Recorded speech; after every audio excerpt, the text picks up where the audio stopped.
Almost चीज हो गई थी। एक मिट्टी की चर्चा हमने नहीं की थी। लिखी क्या? केवल यही लिखा है, जलोढ़ मिट्टी, यही लिखा था ना गग्गर बेसिन में। इसमें एक साथ में और जोड़ना, भूरी मटियार, भूरी मटियार,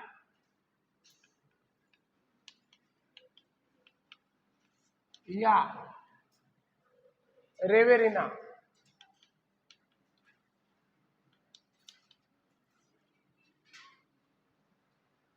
भूरी मटियार या रेवेरिना।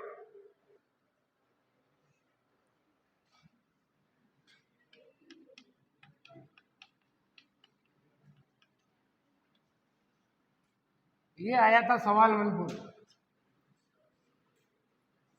साइरोजेक्स मृदा राजस्थान में कहां पाई जाती है? ध्यान रखना, ये वैज्ञानिक वर्गीकरण नहीं है। वैज्ञानिक वर्गीकरण में एंडीसॉल, एरिडिसॉल, इंसेप्टिसॉल, वो वैज्ञानिक वर्गीकरण है। लेकिन अभी हाल ही में जो एग्जाम हुआ था 1 साल भर पहले, उसमें आया था कि साइरोजेक्स मृदा राजस्थान में कहां पाई जाती है? तो ध्यान रखना, श्री गंगानगर। ये साइरोजेक्स और रेवेरिना कहां पाई जाती है? श्री गंगानगर में। आई बात समझ में? ये तो याद रह जाएगा हमें, जलोढ़ मिट्टी या भूरी मटियार। आजकल ऐसे सवाल नहीं पूछने।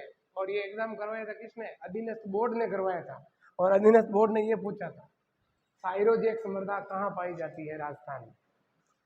रेवेरिना और साइरोजेक्स श्री गंगानगर में पाई जाती है। ऐड करो इसे जल्दी से।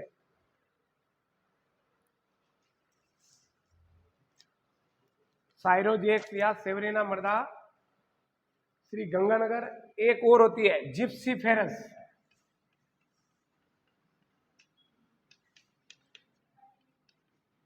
ये कहां पाई जाती है मनपुर?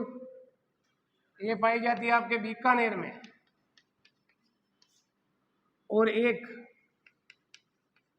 लाल लोमी या मोम बोलते हैं इस मृदा को, ये पाई जाती है आपके कहां? डूंगरपुर बांसवाड़ा में। तो ध्यान रखना, अधीनस्थ बोर्ड का कोई एग्जाम होगा ना, ये सवाल पूछ लिया गया है। तो एक रेवेरिना का, एक जिप्सीफेरस का और एक लाल लोमी या मोम मृदा का विशेष ध्यान रखना। अगर आगामी कोई एग्जाम होगा तो उसमें ये सवाल पूछे जाने की पूरी संभावना है।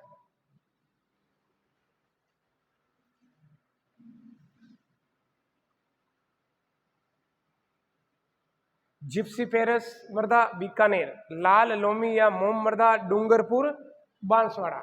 और अगर पूछे रेवेरिना या साइरोजेक्स मृदा तो वो आएगी कहां? श्री गंगानगर। वैसे पर्टिकुलर मिट्टी क्या है? यहाँ की मिट्टी को जलोढ़, जलोढ़ किसे कहते हैं? जो नदियों द्वारा लाकर, बहाकर लाकर बिछाई गई मृदा को जलोढ़, यानी जल के द्वारा लोड करके लाई गई मृदा को जलोढ़। या फिर इसका कलर कैसा होता है? भूरी मटियार।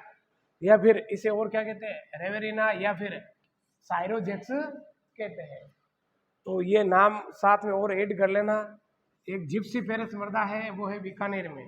लाल लोमी या मोम मृदा डूंगरपुर बांसवाड़ा। मनफुल पढ़ा पहले इन मृदाओं के बारे में? ठीक है, गुड, ध्यान रखना इसका। और इसका रेवेरिना का नहीं पढ़ा ना? रेवेरिना और साइरोजेक्स दोनों ही कहाँ है? श्री गंगानगर में। बस इस चीज का ध्यान रखना।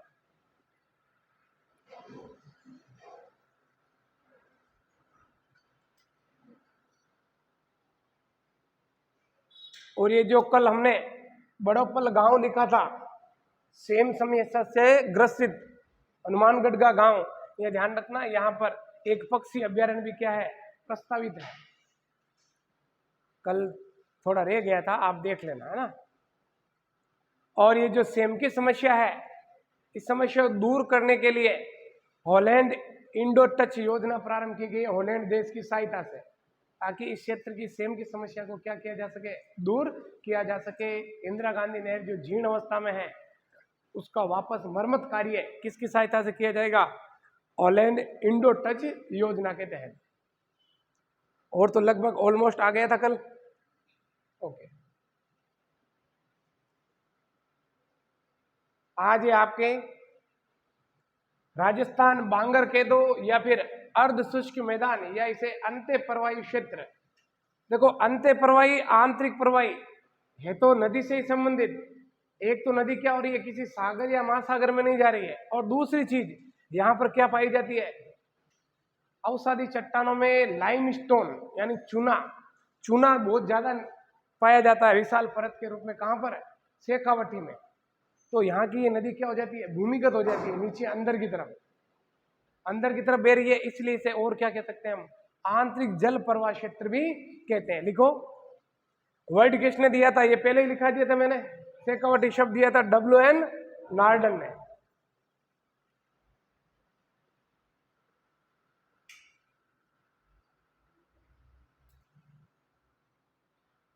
दिया था।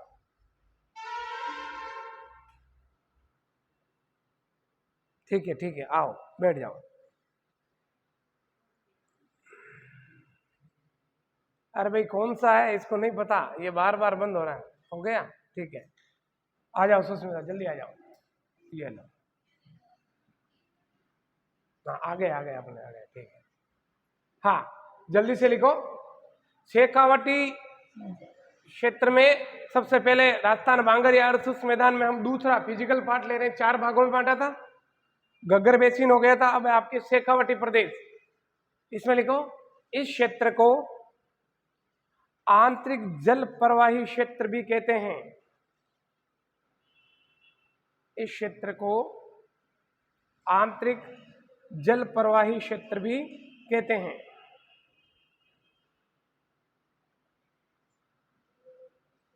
क्यों कहते हैं, उसका रीजन लिखा हुआ है। शेखावटी प्रदेश में जमीन के नीचे चूने की एक विशाल परत पाई जाती है। चूने की एक विशाल परत पाई जाती है, अतः वर्षा का पानी ऊपरी सतह पर न बहकर सतह के नीचे चूने की परतों में बहता है। और ध्यान रखना, कांतली भी क्या है, मौसमी नदी है, वर्षा काल में ही बहती है, केवल ध्यान रखना। और कहां से वो निकलती है, सिक्कर की खंडेला पहाड़ियों से निकलती है। इसकी विस्तृत चर्चा हम राजस्थान के अफवाह तंत्र में करेंगे।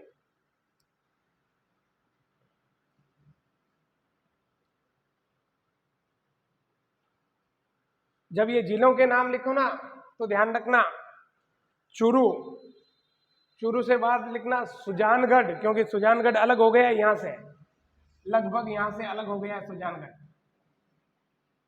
और झुंझुनू सिक्कर, और सिक्कर से अलग हुआ कौन, नीम का थाना, यहां से। और नागौर का उत्तरी भाग पहले था, अब उत्तरी भाग में कौन है, डीडवाना कुचामन, और दोनों ही नए जिले बन गए। पहले एक थे डीडवाना कुचामन, अब दोनों अलग जिले हो गए। नागौर का उत्तरी भाग, ये जो दिख रहा है ना आपको, ये ऊपर वाला पार्ट मनपुल, ये पहले नया जिला बनने के बाद, पहले तो नागौर का उत्तरी भाग ही था, जब जिले नए बने तो इसे नाम दे दिया डीडवाना कुचामन। लेकिन अब कुचामन को क्या कर दिया, एक अलग जिला बना दिया, तो डीडवाना कुचामन दोनों यहाँ आ जाएंगे उत्तरी भाग में, ठीक है ना।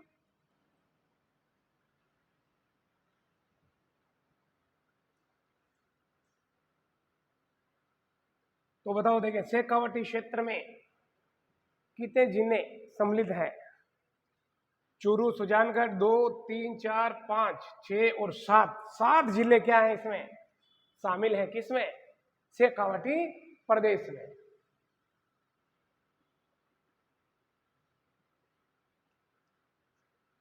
आलोक,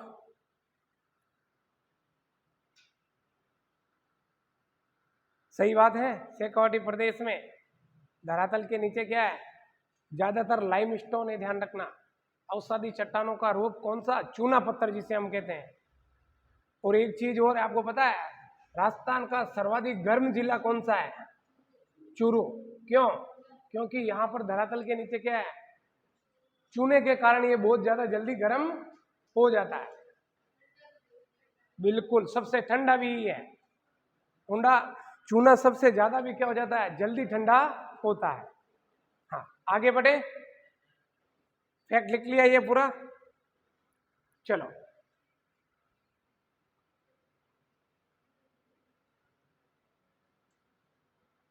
हाँ, ये फैक्चुअल बात आप लिख लो। एक तरफ लिखिए शेखावटी। शेखावटी शब्द दिया था WN नॉर्डन ने। और अगर आपसे पूछे कि शेखावटी की उत्तरी सीमा कौन बनाता है, तो घग्गर बेसिन कौन बनाता है? उत्तरी सीमा घग्गर बेसिन, पूर्वी सीमा अरावली, पश्चिमी सीमा 25 सेंटीमीटर समवर्षा रेखा। और फिर आपके हैं शेखावटी क्षेत्र, आंतरिक या अंत्य जल प्रवाह भी से कहते हैं। और ये कहां पर स्थित है? उत्तरी पूर्वी दिशा में स्थित है। और यहाँ की प्रमुख नदी है कांतली, या इसे कांटली भी कहते हैं, ध्यान रखना, कांतली या कांटली।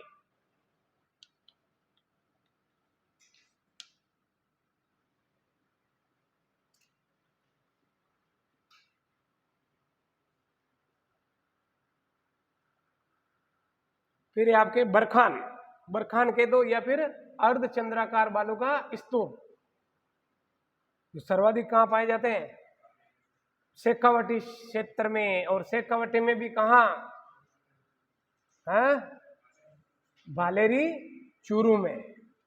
ऐसे, हाँ, ऐसे याद रखो सब। देखो, इस प्रकार के फैक्ट सामने रहते हैं ना, तो पढ़ने में बड़ा आसान रहता है, जल्दी से याद हो जाती है सारी चीजें। तो एक में तो लिखे जो, इससे अच्छा एकदम शॉर्ट मैटर मिल जाए अपने को। फिर देखो 3-4 शब्द लिखे हैं साथ में, बांगर, बागड़ या वागड़, बांगर यानी बिंदी नहीं है ऊपर। और फिर है आपके खादर, और फिर है सर या सरोवर।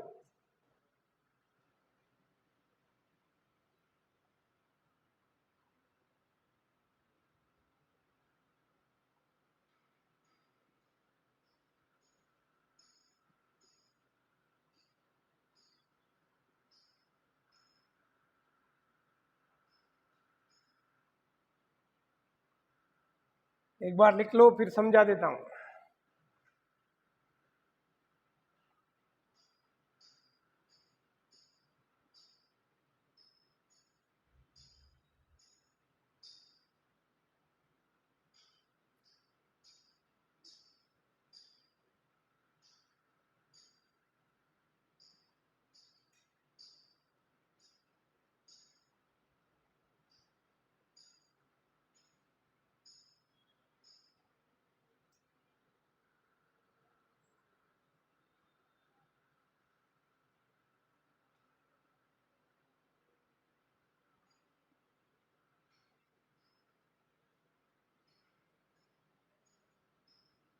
थोड़ा झूम करूं क्या?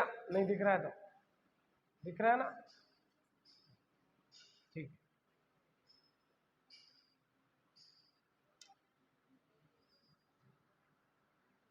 चलो समझ लो इसे अब। शेखावटी शब्द किसने दिया? WN नॉर्डन ने। शेखावटी प्रदेश की उत्तरी सीमा किससे निर्धारित होती है, या कौन बनाता है? घग्गर बेसिन। शेखावटी की पूर्वी सीमा बनाता है कौन? अरावली।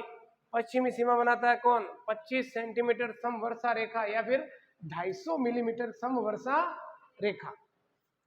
फिर है शेखावटी क्षेत्र, क्यों कहते हैं? क्योंकि ये आंतरिक या अंत्य जल प्रवाह का क्षेत्र है, जो कहां पर स्थित है? शेखावटी के उत्तरी पूर्वी दिशा में स्थित है। फिर है यहाँ की प्रमुख नदी, एक ही नदी है, वो भी मौसमी है, यानी केवल वर्षा ऋतु में ही बहती है, जिसे कांतली या फिर कांटली नदी भी कहा जाता है। बरखान पढ़ा था हमने, अर्धचंद्राकार बालू का स्तूप, जिसके सींग आगे की ओर निकले हुए रहते हैं, जो सबसे ज्यादा कहाँ पाए जाते हैं?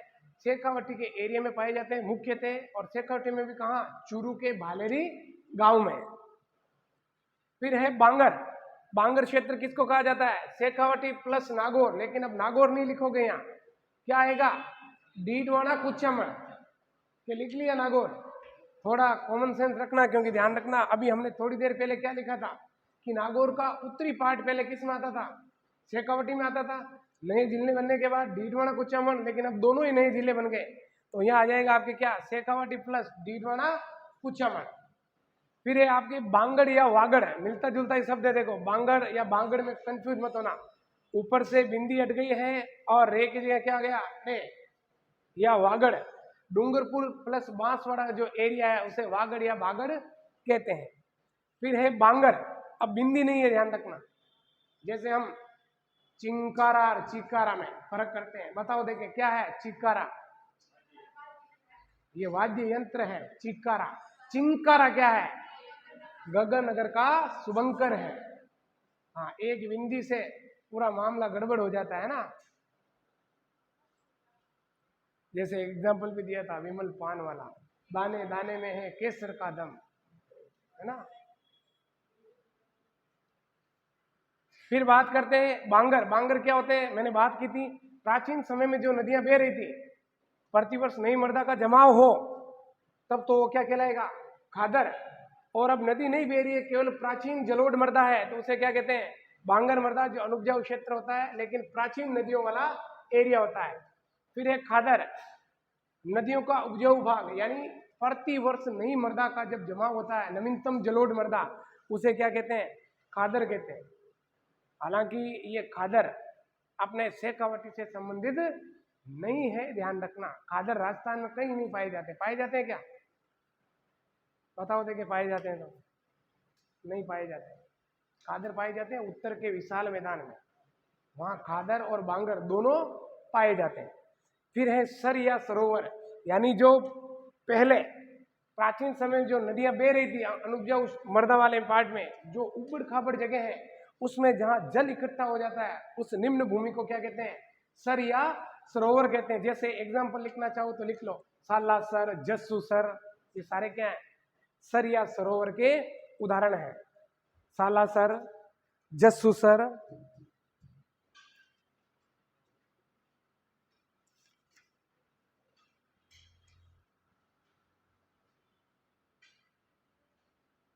सालासर, जस्सूसर, मानसर आदि सर या सरोवर के उदाहरण हैं। हाँ, वैसे अपने सालासर मंदिर बालाजी भी है, वो भी लगभग देखने का उत्तलाकार बेसिन में बसा हुआ है। तो ध्यान रखना, शेखावटी क्षेत्र में सर या सरोवर क्या होते हैं, बांगर या अनुपजाऊ क्षेत्र। हाँ, आगे बढ़े।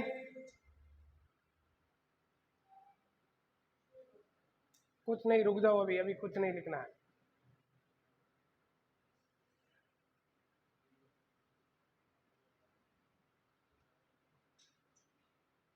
सीधा शॉर्ट में लेते हैं इन सबको, फालतू में लैंग्वेज लिखने से कोई मतलब नहीं है।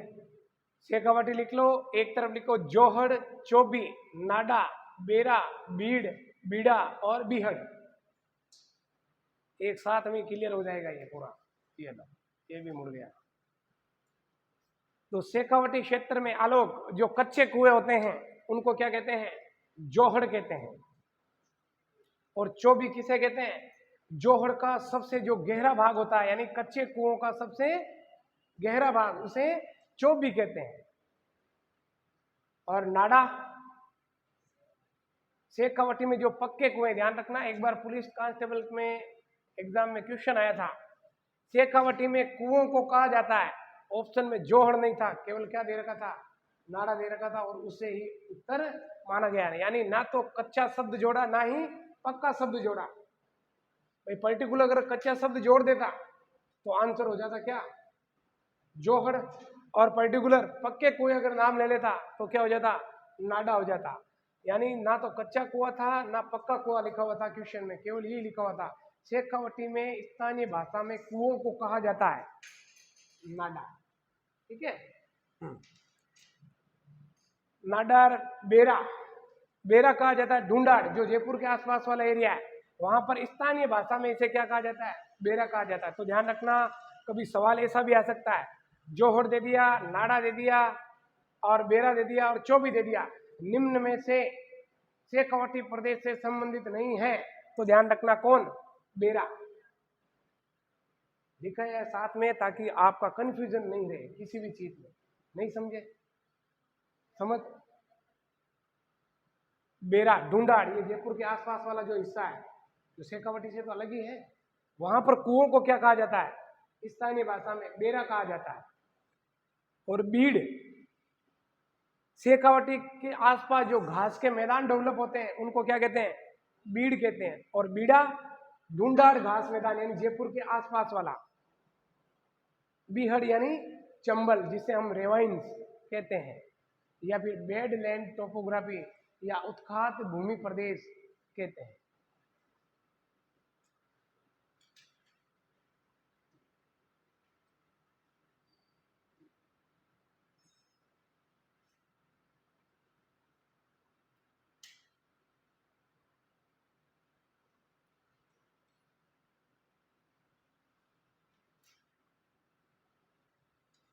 हाँ, अब देखो सवाल कैसे आता है। सवाल ऐसे आएगा, एक तो जोहड़ दे देगा, एक चौबी दे देगा, एक नाडा दे देगा, और एक दे देगा ढूंढाड़ का या तो बेरा या फिर बीड़ा या फिर बीहड़। तीन ये अलग है, शेखावटी में नहीं है, ध्यान रखना। फिर कहेंगे निम्न में से कौन सा शेखावटी से सुमिलित या संबंधित नहीं है, तो ध्यान रखना एक तो बेरा, बीड़ा और बीहड़। बाकी सारे बीड़, नाड़ा, चौबी और जोहड़ किससे संबंधित है? शेखावटी क्षेत्र से संबंधित है। इनको तो इसलिए है साथ में ताकि आप लोग शब्दों में कहीं कंफ्यूजन ना हो आखिर है क्या। क्लियर है? बीहड़ पता है सबको। जब चंबल नदी अवनलिका अपर्दन यानी गुल एरोजन के तहत 5 से 10 मीटर गहरे नालों का निर्माण कर देती है, उन गहरे नालों को क्या कहा जाता है? चंबल वाले एरिया में बीहड़ कहा जाता है। और बीहड़ को और क्या कहा जाता है? बेडलैंड टोपोग्राफी या फिर हिंदी में इसे उत्खात भूमि क्षेत्र भी कहते हैं। ये शायद इंडिया ज्योग्राफी में मैंने पूरा लिखवाया। ठीक है, आगे बढ़े।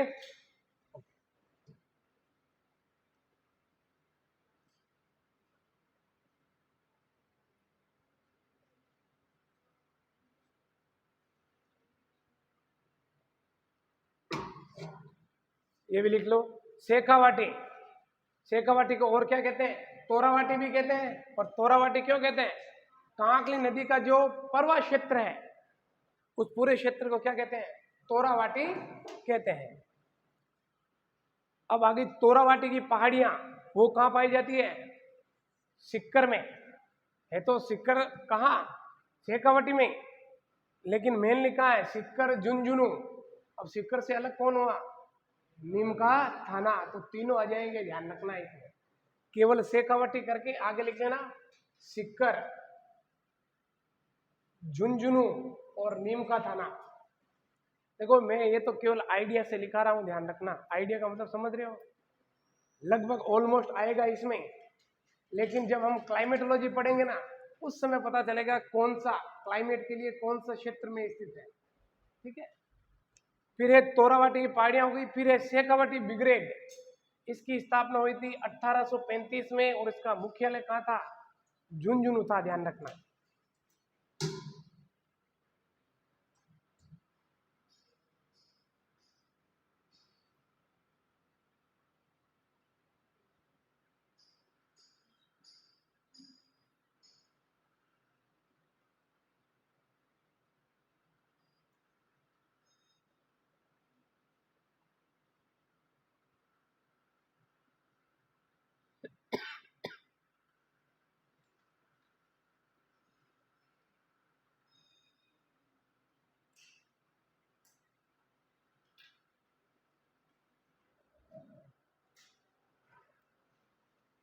आगे बढ़े।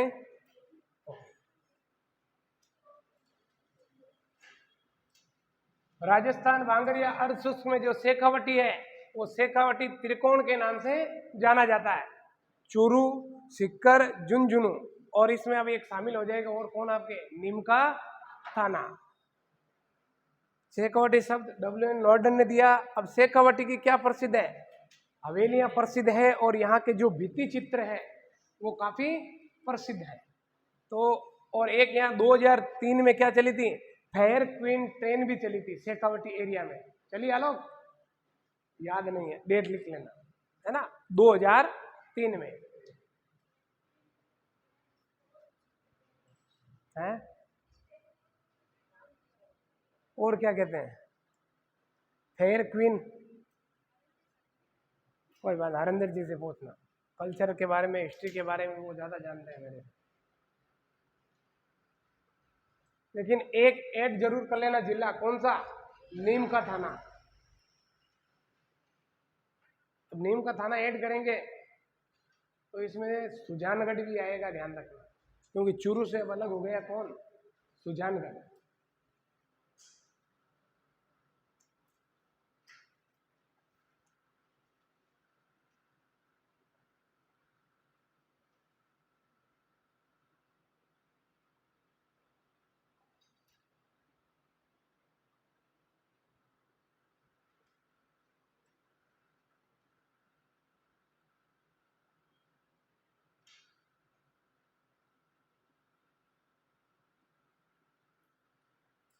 आगे ले ले इसको, या लिख रही हो, लिखो लिखो आराम से, कोई दिक्कत नहीं।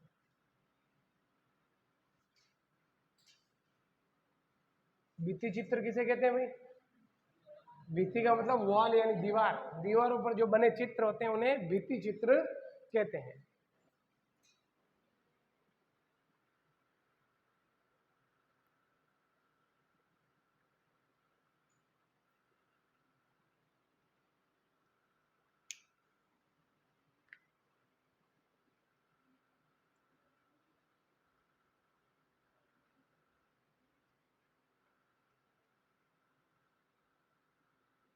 देखो ये डब्ल्यू एंड नॉट डन बार बार मत लिखो, क्योंकि हम लिख चुके हैं पहले, अपना टाइम बचाओ, जितना जल्दी हो सके उतना लिख लो। नीम का थाना ऐड करना और एक सुजानगढ़ ऐड कर देना।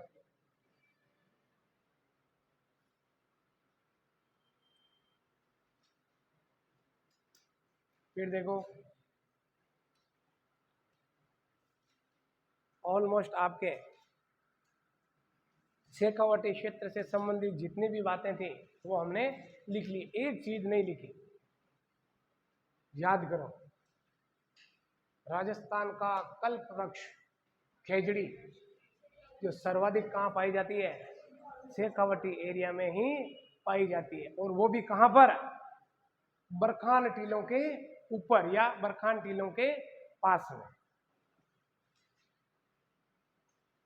चलो अगला, केवल एक बार हेडिंग डालो, राजस्थान बांगर या अर्धशुष्क में तीसरा इसका भाग ले रहे हैं हम, लूनी बेसिन। लूनी बेसिन को और क्या कहते हैं, जवाई बेसिन भी कहते हैं, गोडवाड़ या गोडवार प्रदेश भी कहते हैं। ध्यान रखना है ना, अड़े की जगह रे भी आ सकता है, तो कंफ्यूज नहीं रखना, गोडवाड़ या गोडवार क्षेत्र। फिर है लूनी नदी का संपूर्ण अफवाह तंत्र एक जलोढ़ मैदान का निर्माण करता है, जिसे भौगोलिक प्रदेश के रूप में लूनी बेसिन के नाम से जाना जाता है। संपूर्ण प्रदेश मैदानी है, किंतु यत्र तत्र याना विक्रिय रूप में क्या मिलती है, यहाँ पर छुटपुट छिटपुट या छोटी मोटी पहाड़ियां मिलती है। इसको अभी लिखना नहीं है, बाद में लिखेंगे। लूनी नदी का उत्तरी पूर्वी भाग काला भूरा डूंगर या काला भरा डूंगर कहलाता है। इसको एक साथ ही करेंगे अभी मानचित्र में, ये केवल यही लिख लो।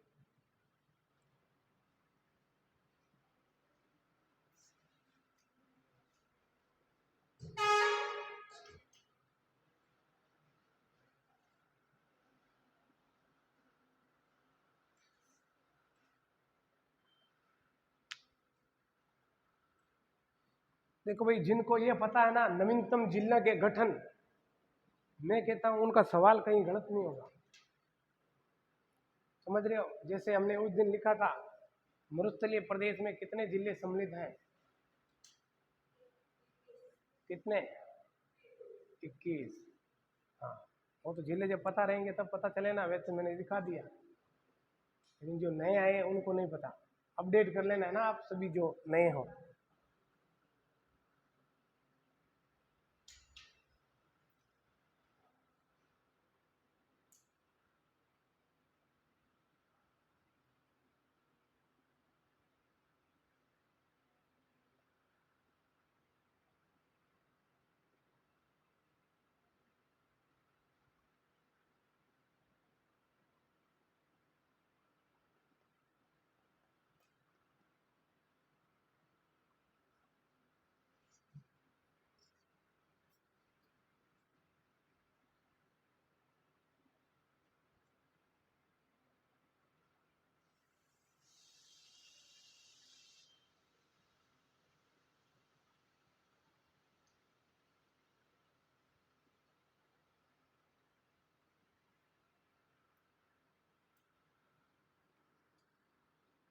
लिख लिया भाई सबने?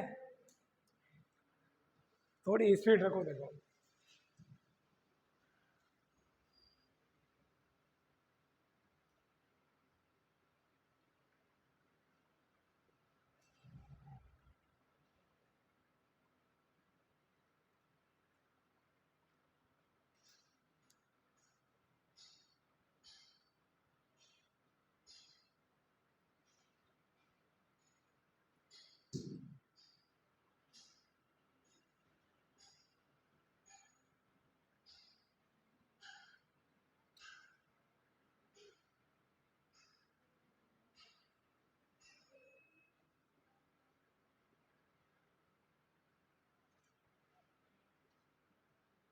कल से ना मैं बोल के लिखूंगा, आप बहुत धीरे लिखते हो सभी। हाँ, फिर क्या है, मैं साइलेंट हो जाता हूँ तो इसमें कोई देखेगा तो क्या सर का अंतर ध्यान हो गए, है ना। हाँ, अब इसको मानचित्र से अपन पूरा समझ लेते हैं। ये जो येलो कलर में दिखाई दे रही है ये है लूनी नदी, ठीक है। लूनी नदी का उद्गम होता है नाग पहाड़ जो अजमेर में है, नाग पहाड़ के पश्चिम से, और नाग पहाड़ के पश्चिम से ये निकलकर ऐसे होती हुई अंत में आ जाती है कहाँ, कच्छ के रण की ओर। कहाँ आ जाती है? कच्छ के रण की ओर, या फिर इसे हम कह सकते हैं कच्छ का रण नहीं है, सॉरी, खंबात की खाड़ी, केम्बे की खाड़ी में गिरती है ये। एक सवाल आया था पुलिस कांस्टेबल के एग्जाम में, अरावली का और लूनी के बीच वाला हिस्सा जो सदैव हरा भरा रहता है उसे क्या कहा जाता है? रोही कहा जाता है, ध्यान रखना। अब देखो ये तो लूनी नदी है और ये जो रेड कलर का दिख रहा है आपको, ये पूरी की पूरी क्या अरावली है। तो लूनी नदी का तो पूर्वी भाग और अरावली का पश्चिमी भाग, क्योंकि देखो इधर से क्या आता है आपके बंगाल खाड़ी वाला मानसून आता है तो अरावली के पूर्वी ढाल से टकरा कर वर्षा करता है, लेकिन हल्की सी नमी आ जाती है कहाँ? पश्चिम की ओर, अरावली के पश्चिमी ढाल की ओर। तो यहाँ पर हरी भरी घास उग जाती है, उस हरी भरी घास को क्या कहा जाता है? रोही कहा जाता है। फिर देखो अरावली का ये जो उत्तरी पूर्वी भाग है ये क्या कहलाता है? काला भूरा डूंगर के नाम से जाना जाता है। और ये जो इधर लूणी वाला जो उत्तरी भाग है उसे थली कहते हैं, मरुस्थलीय पार्ट है। और फिर लूणी के दो, जवाई बेसिन के दो, या फिर इसे गोडवार बेसिन के दो। क्लियर है? आगे बढ़े? ओके, आगे लिख लेंगे इसको पूरा भी, तनाव नहीं लेना बिल्कुल भी। हाँ ले लो ले लो।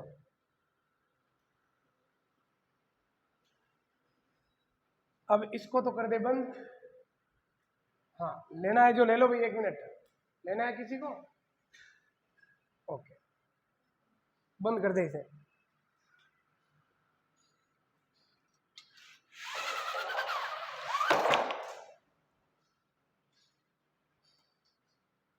अब लिखें लूणी बेसिन का विस्तार, कौन कौन से जिले आएंगे वो लिख लेते हैं।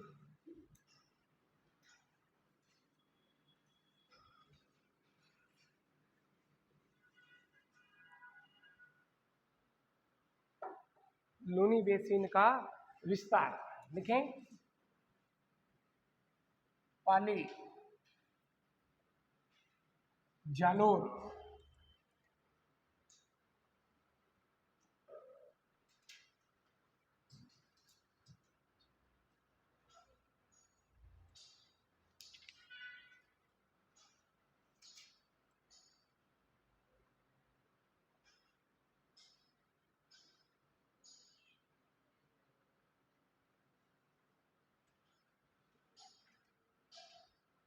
ऐसा करो जालोर को वापस काटो, क्योंकि अब मेन जो सांचौर जिला बना है वो आएगा इसमें। जालोर को काट दो, पाली, सांचौर,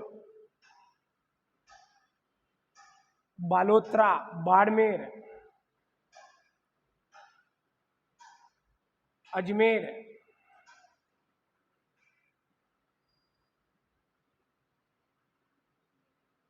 ब्यावर का कुछ क्षेत्र, ब्यावर का कुछ क्षेत्र,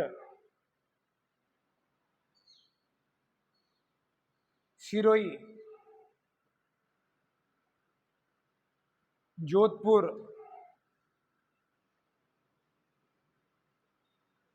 जोधपुर वे नागौर का दक्षिणी भाग, वे नागौर का दक्षिणी भाग।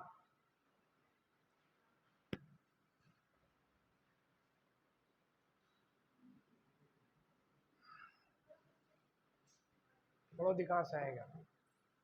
फलोदी नहीं आएगा, जोधपुर में है तो इसका मतलब ये थोड़ी फलोदी में आएगा।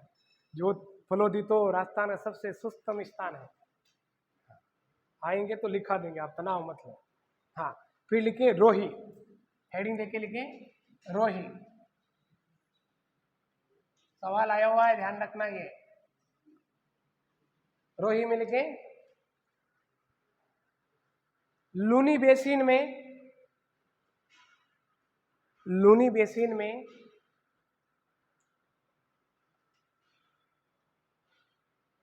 लूनी नदी व अरावली,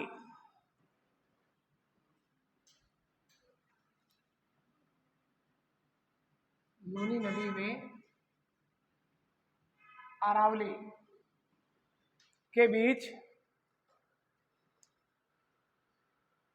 हरे भरे क्षेत्र को रोही कहा जाता है।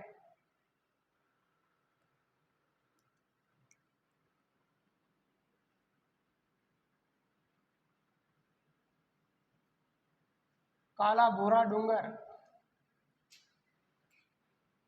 काला भूरा डूंगर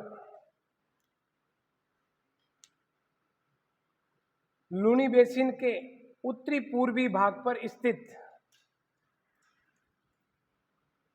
लूनी बेसिन के उत्तरी पूर्वी भाग पर स्थित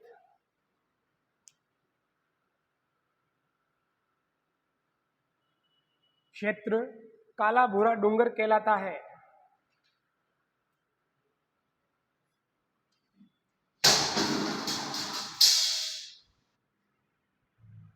थली, काला भूरा डूंगर कहलाता है या कहा जाता है, या ये भी कह सकते हैं कि लूनी नदी की या लूनी बेसिन की उत्तरी पूर्वी सीमा कौन बनाता है? काला भूरा डूंगर बनाता है। रोही हो गया, काला भूरा डूंगर हो गया, थली हो गया। नहीं, थली लिखना है, थली में लिखे लूनी नदी के उत्तर में स्थित, लूनी नदी के उत्तर में स्थित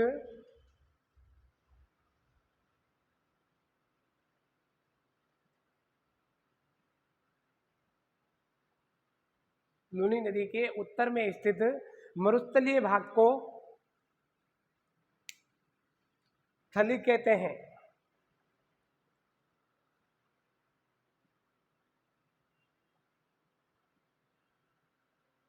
थली कहते हैं। फिर लिखें पीपलूद,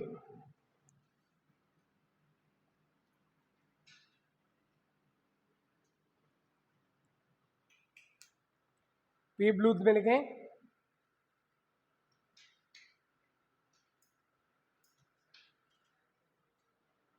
इसे रेगिस्तान का माउंट आबू, पीपलूद को क्या कहते हैं? रेगिस्तान का माउंट आबू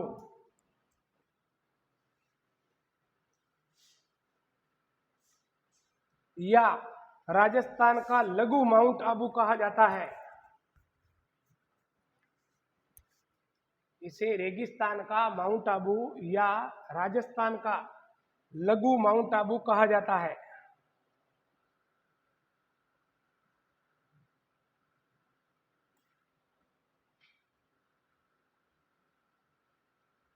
जो पश्चिमी राजस्थान में सर्वाधिक वर्षा वाला स्थान है, जो पश्चिमी राजस्थान में सर्वाधिक वर्षा वाला स्थान है,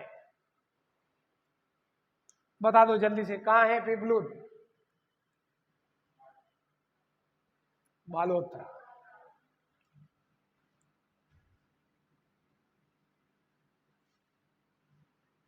फिर लिखो मेवानगर, पहले भी पढ़ चुके हैं हम ये। मेवानगर किसे कहते हैं? नाकोड़ा पर्वत को।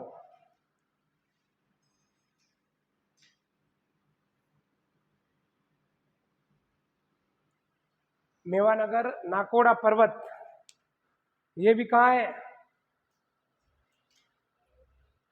बालोतरा में,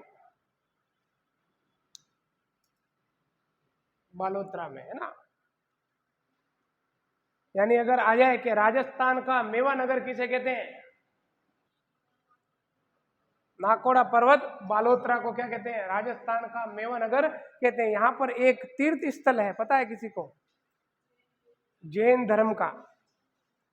जब हम ये उपनाम पढ़ रहे थे शायद उस समय ये लिखाया था या नहीं लिखाया? लिखाया ना, तो भी एक बार लिख लो वापस। यहां जैन धर्म का धार्मिक स्थान है, यहां जैन धर्म का धार्मिक स्थान है, और यहाँ एक मंदिर भी है। किसका है मंदिर? पार्श्वनाथ का मंदिर स्थित है नाकोड़ा पर्वत पर। जैन धर्म का तो धार्मिक स्थल है, और पार्श्वनाथ का क्या है? यहाँ पर मंदिर स्थित है। हाँ वही वही, पार्श्वनाथ जी का मंदिर स्थित है।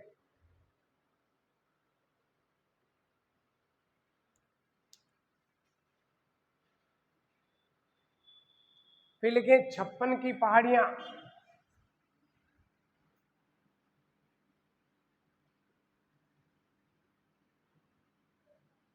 छप्पन की पहाड़ियां,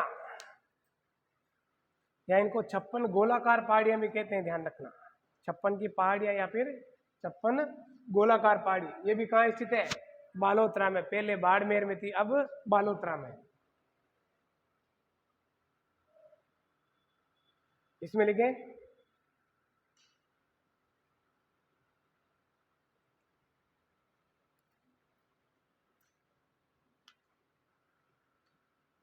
इन पहाड़ियों में ग्रेनाइट की अधिकता पाई जाती है। इन पहाड़ियों में ग्रेनाइट की अधिकता पाई जाती है। और अगर पहले पूछ ले नवीनतम जिलों के गठन से, तो 56 की पहाड़ियां कहाँ स्थित है? बाड़मेर। लेकिन कहां से कहां तक है? बाड़मेर के मोकलसर से लेकर सिवाना तक। लेकिन अब ये पूरा पार्ट किस में आ चुका है? बालोतरा में आ चुका है। इस चीज का विशेष ध्यान रखना, क्योंकि मुझे लगता है अब 6 महीने बाद या 4 महीने बाद जो भी एग्जाम होंगे ना, वो सभी नए आंकड़ों के आधार पर ही होगा। फिर लिखे नेहड़,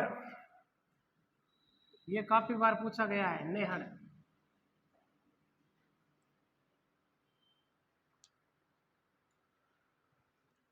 नेहड़ में लिखे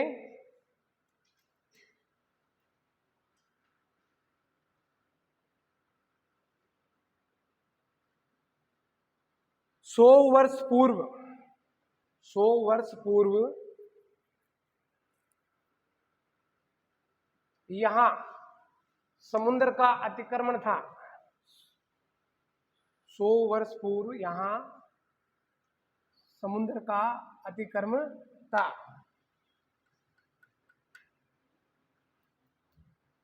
इसलिए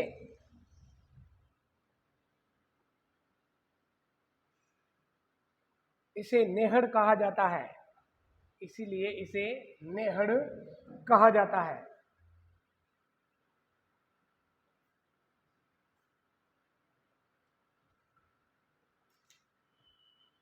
नेहड़ वर्तमान में बाड़मेर व सांचौर में स्थित है। बाड़मेर व सांचौर में स्थित है।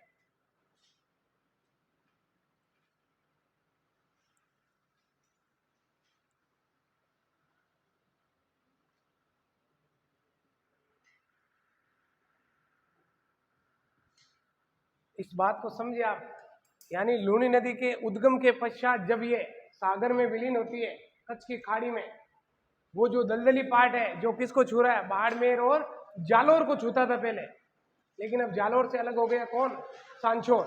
तो जो दलदली पार्ट है वो आज से 100 वर्ष पहले क्या था? वहां पर अरब सागर का क्या था? अतिक्रमण था। इसलिए इस दलदली पार्ट को यहाँ पर क्या कहा जाता है? नहर कहा जाता है। पहले ज्यादातर नहर किसे कहा जाता था? जालोर और बाड़मेर के दलदली पार्ट को कहा जाता था, लेकिन अब वर्तमान में बाड़मेर और क्या आएगा इसमें? सांचौर आएगा, नवीनतम जिलों के गठन के बाद।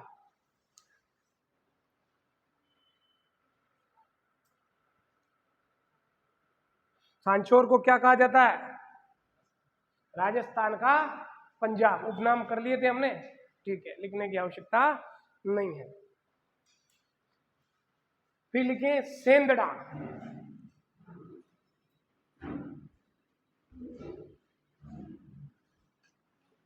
सेंदड़ा, सेंदड़ा में लिखें पाली में सर्पिलाकार पहाड़ियां। सेंदड़ा में लिखना है पाली में सर्पिलाकार पहाड़ियां। वो देखो पहले लिखा हुआ है, सेंदड़ा लिख दिया। पाली में सर्पिलाकार पहाड़ियां, या ब्रैकेट में लिख लेना चट्टानें।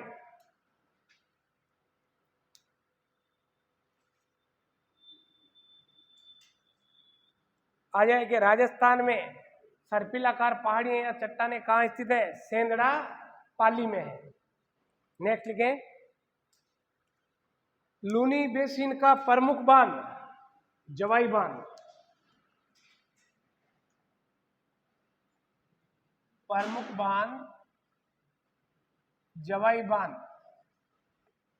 जिसे मारवाड़ का अमृत सरोवर कहा जाता है।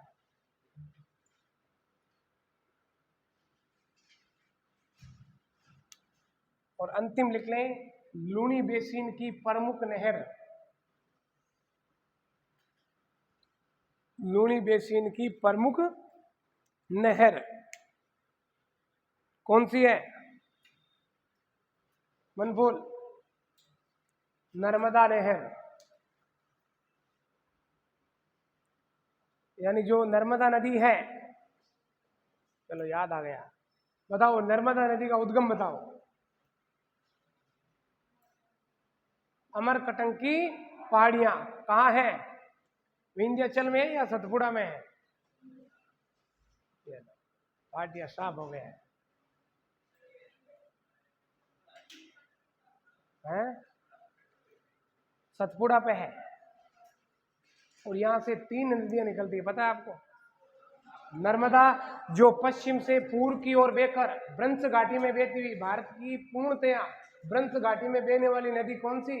नर्मदा। और फिर दक्षिण में से निकलती है कौन? महानदी। और उत्तर से निकलती है सोन नदी। तो ध्यान रखना अमरकंटक पहाड़ी या चोटी से केवल 2 ही नदियां निकलती है, सोन और नर्मदा।